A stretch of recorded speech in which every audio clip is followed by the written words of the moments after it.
ఇబ్రహీంపట్నం శాసనసభ్యులు మల్రెడ్డి రంగారెడ్డి ఘనంగా ప్రారంభోత్సవం చేశారు. ఈ సందర్భంగా ఆయన మాట్లాడుతూ ప్రభుత్వ సంక్షేమ పథకాల అమలులో భాగంగా ప్రజలకు నాణ్యమైన బియ్యం అందజేయడమే లక్ష్యంగా ఈ కార్యక్రమాన్ని ప్రారంభించినట్లు తెలిపారు. ప్రతి అర్హత కలిగిన కుటుంబానికి ప్రభుత్వం నాణ్యమైన బియ్యాన్ని అందజేస్తుందని పేర్కొన్నారు. రాష్ట్ర ప్రభుత్వం పేద ప్రజల భద్రత కోసం అన్ని రంగాల్లో ముందడుగు వేస్తుందని, రాబోయే రోజుల్లో మరిన్ని పథకాలు అమలులోకి తీసుకురాబోతున్నామని వెల్లడించారు. కార్యక్రమంలో Ibrahimpatnam RDO Ananthareddy, mandal MRO Sudarshan Reddy, mandal MPDO Srivani, మండల EO PRD Madhusudanachari, Rangareddy district civil supply officer, panchayat secretary Srinivas, స్థానిక ప్రజా ప్రతినిధులు, మండల జడ్పీటీసీ బింగి దేవదాసు గౌడ్, మండల ఎంపీపీ తాజా మాజీ బుర్రా రేఖా మహేందర్ గౌడ్, అధికారులు, గ్రామస్తులు పెద్ద సంఖ్యలో పాల్గొన్నారు. మీరందరూ పక్కగా ఉంటే వాళ్ళు ఎవరైతే తీసుకున్నారో వాళ్ళు వచ్చేస్తారు.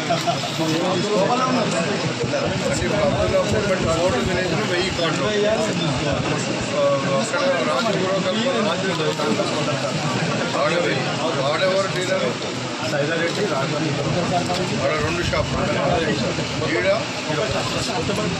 లోకల్కి ఎవరు చూస్తున్నారు? ఇన్స్పెక్టర్ ఎవరున్నారు? నువ్వు ఉన్నావా? నువ్వు రేషన్ షాప్లో అంతా ఎప్పటికప్పుడు డీలర్ అమ్మా, డీలర్ షాప్ ఈడ మీ దగ్గర ఆరోగ్యం ఎవరు? 1000 కోట్ల రూపాయలు ఖర్చు పెట్టి మనకు దుర్వినియోగం అవుతుంది. మీరు కరెక్ట్గా ఎట్టి పరిస్థితుల్లో యాక్చువల్ కార్డ్స్ ఎట్లాగో కార్డ్స్ కూడా చేంజ్ అవుతాయి రేపు.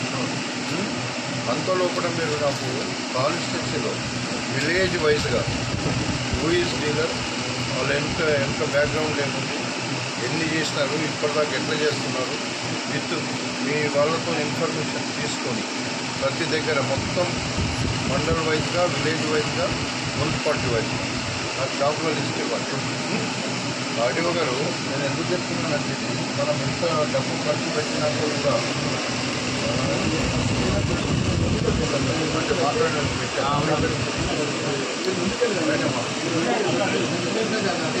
ఉంటాయా? మీరు ఇంటికి తెచ్చుకుంటారా? తెచ్చుకోరు. సన్న బియ్యం, దొడ్డు బియ్యం తెచ్చుకుంటారా ఇంటికాడ? ఇది ఎట్టుంది చూడు, చూడు పట్టుకొని చూడు. బియ్యం మంచుకున్నాయి ఏవి?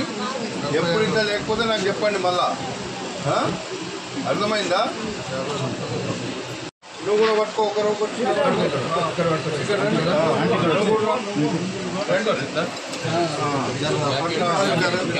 వెడల్పు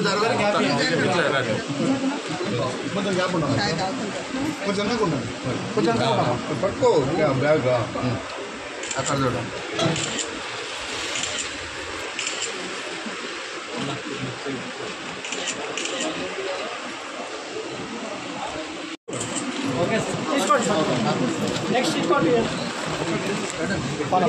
ఎన్ని బస్తాలు అయితే చెప్పు, లేకపోతే వాళ్ళకి అర్థం కావాలి కదా, నాకు నీకు అర్థమవుతుంది. 6380 క్వింటాల్స్, 6380 ఇంటూ 2 వేసుకుంటే 13,000 బ్యాగులు చిల్లర వస్తుంది మనకు. ఈ ఊరికి ఎన్ని వస్తున్నాయి చెప్పు. ఇప్పుడు ఇక్కడ ఉన్నాం, ఇక్కడ కూడా చెప్పాలా. ఇప్పుడు ఈ గ్రామంలో మనకు ఈ షాప్ నెంబర్ 14, ఈ గ్రామంలో మనకు 1141 కార్డ్స్ ఉన్నాయి. అందులో 53 కార్డ్స్ ఏమో అంత్యోదయ కార్డ్స్ ఉన్నాయి. ఆ అంత్యోదయ కార్డులో ఒక్కరున్నా, ఇద్దరున్నా, నలుగురున్నా కూడా కార్డు 35 కిలోలు బియ్యము ప్లస్ మీకు అంటే సన్న బియ్యము ఇంతకుముందు దొడ్డు బియ్యం ఇస్తే కొన్నిసార్లు మార్పులు జరిగినాయి. కొన్నిసార్లు ముక్కిపోయినవి వచ్చినాయని, తడిసిన బియ్యం వచ్చినాయని, వేరే రాష్ట్రం నుంచి, పంజాబ్ నుంచి చేపట్టడం జరుగుతున్నప్పుడు మీరు అందరూ చాలా అదృష్టవంతులు. ఎందుకంటే ఒక్కొక్క కార్డు 1 కేజీపై దాదాపుగా 50 రూపాయల బడ్డను తోటి మీకు 1 రూపీకి ఇస్తున్నారంటే ఆలోచించుకోవాలి. దాన్ని మళ్ళీ ఏదో బ్లాక్ మార్కెట్కు లేదంటే ఇంకా ఎక్కువకి ఇస్తున్నారు, మనం పెట్టింది 1 రూపాయి లేదా 10 రూపాయలకి ఇస్తాము, 15 రూపాయలకి ఇస్తాము. దయచేసి అటువంటి ఆలోచనలు అన్నీ మానుకోవాలి. అటువంటి ఆలోచన ఎవరైనా చేస్తే వాళ్ళ కార్డు కూడా పూర్తిగా రద్దు కూడా చేయిస్తాం. ఎందుకంటే అవసరం లేకపోతే కార్డు తీసుకొని మిస్యూజ్ చేయడానికి కాదు. ఆర్డీఓ గారు, డిఎస్ఓ గారు, ఎంఆర్ఓ గారు, ఎండిఓ గారు, మధు, మహేందర్, శేఖర్ గౌడ్ గారు, జయపాల్ రెడ్డి గారు, దాస్ గారు, ప్రభాకర్ గారు చాలామంది వేదిక మీద ఉన్నారు. వేదిక మీద ఉన్నటువంటి మా సోదరులకు, ముందున్నటువంటి మా తల్లులందరికీ, మా నాయకులందరికీ, ఇక్కడ వచ్చినటువంటి ప్రతి ఒక్కరికి ముందుగా ప్రెస్ మిత్రులకు నమస్కారం. ఈరోజు మేము కాంగ్రెస్ ప్రభుత్వం అధికారంలోకి రాకముందు మేము అధికారంలోకి వస్తే పేద ప్రజల సంక్షేమాన్ని, తెలంగాణ రాష్ట్రంలో వచ్చే సంపదను పేదోళ్ళకే పంచుతామనేటువంటి మాట ఆ రోజు మేము చెప్పినాం. ఈరోజు మేము చెప్పినటువంటి 6 పథకాలే కాకుండా ఎన్నికల నాడు చెప్పినాం మేము 6 పథకాలు అమలు చేస్తామని. అందులో ఇప్పటికీ 4-5 పథకాలు, ఉచిత బస్సు కావచ్చు, 200 యూనిట్ల కరెంటు కావచ్చు,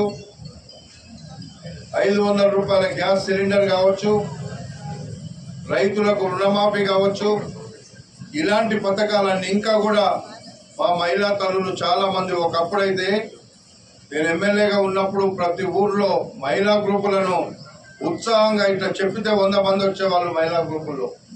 ఇప్పుడు అందుకే మళ్ళా తిరిగి మహిళా గ్రూపులను, ప్రతి మహిళను 1 కోటి రూపాయలు అంటే కోటీశ్వరులను చేయాలనేటువంటి ఒక మంచి కార్యక్రమాన్ని ప్రభుత్వం రేవంత్ రెడ్డి గారి నాయకత్వంలో తీసుకున్నామని చెప్పి ఈ సందర్భంగా మీకు నేను మనవి చేస్తున్నాను. తెలంగాణ రాష్ట్ర సంపద, తెలంగాణ విడిపోవడానికి కారణమే, తెలంగాణ విడిపోతేనే ఉన్నటువంటి ఆదాయాన్ని తెలంగాణలో ఉండే పేద మొన్న మన ముఖ్యమంత్రి రేవంత్ రెడ్డి గారు, civil supply minister Uttam Kumar Reddy గారు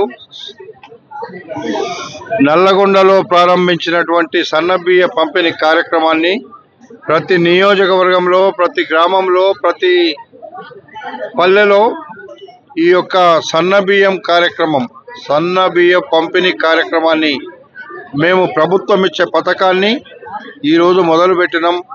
మొన్ననే మొదలుపెట్టినవి కాకుండా ఈ రోజు నుండి ఇబ్రాహీంపట్నం నియోజకవర్గంలో ఊరు వాడ ప్రతి దగ్గర మొదలుపెట్టి ఈ కార్యక్రమాన్ని ప్రభుత్వం ప్రత్యేకంగా ప్రతిష్టాత్మకంగా తీసుకున్న సన్నబియ్యం కార్యక్రమాన్ని మేము ప్రతి పేదవాని గడపలో అందే విధంగా మా అధికార యంత్రాంగం, ఇక్కడ ఉండే డిఎస్ఓ గారు కానీ, ఆర్డీఓ గారు కానీ, ఎంఆర్ఓ కానీ అందరికీ మేము చెప్తున్నాం, ప్రతి పేదవాని కడపను తట్టేటట్టుగా, వాళ్ళకి ఇచ్చేటట్టుగా, అందకపోతే వాళ్ళ మీద తప్పకుండా అందించకపోతే, వాళ్ళు అడిగితే ఇవ్వకపోతే రేషన్ షాపుల మీద కూడా చర్యలు తీసుకోక తప్పదు అని చెప్పి ఈ సందర్భంగా మనవి చేస్తున్నా.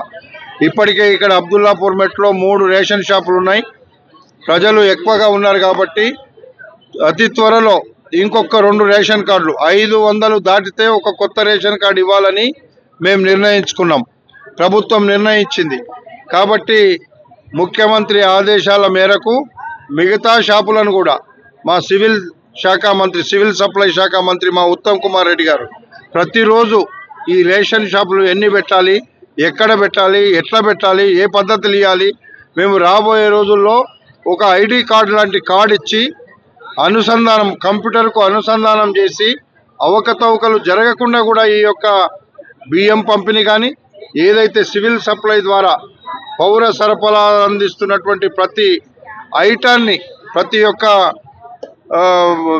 చక్కెర కావచ్చు, గోధుమలు ఇవ్వబోతున్న గోధుమలు కావచ్చు, సన్న బియ్యం కావచ్చు, ఇవన్నీ కూడా వాళ్ళకు అందే విధంగా ఎక్కడ కూడా మిస్యూజ్ కాకుండా ఉండడానికి మేము కార్యక్రమం తీసుకున్నాం. ఎందుకంటే ఇప్పటికే మేము 6 పథకాలు ప్రకటించినాం. అందులో 6లో 4-5 పథకాలు మొదలైపోయినాయి, నడుస్తున్నాయి. ఇంకా కూడా కొంతమందికి అందలేకపోతున్నాయి. వీటిని అందించే విధంగా, ఎందుకంటే ఇప్పుడు సపోజ్ 200 యూనిట్ల కరెంటు ఫ్రీగా ఇస్తున్నాం. కొంతమంది దాన్ని సద్వినియోగం చేసుకోలేదు, లేకపోతే అధికారుల లోపము, లేకపోతే వాళ్ళ లోపము, ఎక్కడ లోపాలు ఉన్నాయో అవి కూడా సరి చేస్తాం. 500 రూపాయల గ్యాస్ సిలిండర్ను కూడా, ఇవన్నీ కూడా మేము ఇస్తున్నాము. ఇచ్చింది ప్రతి ఒక్కరికి పోయిందా లేదా అనేటువంటి చూడడానికి ఒక మానిటర్ కమిటీ కూడా వేయబోతున్నాము. ఆ కమిటీ కూడా చూడబోతుందని చెప్పి కూడా ఈ సందర్భంగా మీకు నేను మనవి చేస్తున్నా. ఏది ఏమైనా కాంగ్రెస్ ప్రభుత్వం మా రేవంత్ రెడ్డి గారి ముఖ్యమంత్రిగా ఉండేటువంటి ప్రభుత్వం. ఈ ప్రభుత్వంలో పేదవానికి తెలంగాణలో మిగులు బడ్జెట్ ఏదైతుందో సంపదను సృష్టించి పేదవాళ్ళకు పంచాలనేదే మా యొక్క లక్ష్యంగా ముందుకు సాగుతున్నాము. తప్పకుండా పేదవానికి అండగా మేము ఉంటాము. పేదవాళ్ళ కష్టాల్లో మేము పాలు పంచుకుంటాము. 10 సంవత్సరాలు తెలంగాణను ధ్వంసం చేసినటువంటి వాళ్ళు ఇవాళ మా మీద రకరకాల కొత్త మాటలు ఒక సోషల్ మీడియాను పెట్టుకున్నారు. ఆ సోషల్ మీడియా ద్వారా ప్రభుత్వాన్ని ప్రతిష్టను ఖరాబ్ చేయాలని చూస్తున్నారు. ఇవన్నీ కూడా ప్రజలు అర్థం చేసుకుంటారు. ఒక మీరు చెప్పినంత మాత్రాన ఆఖరుకు అవలాగనలు అయ్యేది మీరే తప్ప ప్రజలు కాదు అని చెప్పి సందర్భంగా మనం చేస్తాం. తమ్ముడు ఓకే ఓకే ఓకే నువ్వు అడిగినావు కాబట్టి నేను చెప్పు. ఎస్ ఇప్పుడు ఒక్కటే అమ్మా, 10 జిల్లాల తెలంగాణలో 10 మంది మంత్రులు ఇచ్చిన తర్వాతనే మిగతా ఇవ్వాలని మా రాహుల్ గాంధీ గారికి మా అధిష్టాన వర్గానికి చెప్పడం జరిగింది. 10 జిల్లాల తెలంగాణ తెచ్చుకున్నాం. 10 జిల్లాలకు మంత్రులు ఇచ్చినాకనే అందులో కూడా కులాలు కావచ్చు, మతాలు కావచ్చు, ప్రాంతాలు కావచ్చు కలిపేయమంటున్నాం. అన్ని కులాలకు ఇవ్వాలి, అన్ని ప్రాంతాలకు ఇవ్వాలి, అన్ని మతాలకు ఇవ్వాలి. నేను రాజీనామా చేస్తాను ఎందుకన్నానంటే ఒక సామాజిక వర్గంగా నేను ఒక రెడ్డినున్నా, రెడ్డిలు ఎక్కువైనరు అంటే అవసరమైతే నేను ప్రజల కోసం పదవిని త్యాగం చేస్తా. ఏ సామాజిక వర్గానికి మీరు ఇస్తే వాళ్ళకి ఇవ్వగలిగేటోళ్ళను నిలిపించి నేను రాజీనామా చేసి గెలిపిస్తా అని చెప్పిన తప్ప ఇంకొకటి చెప్పలేదు.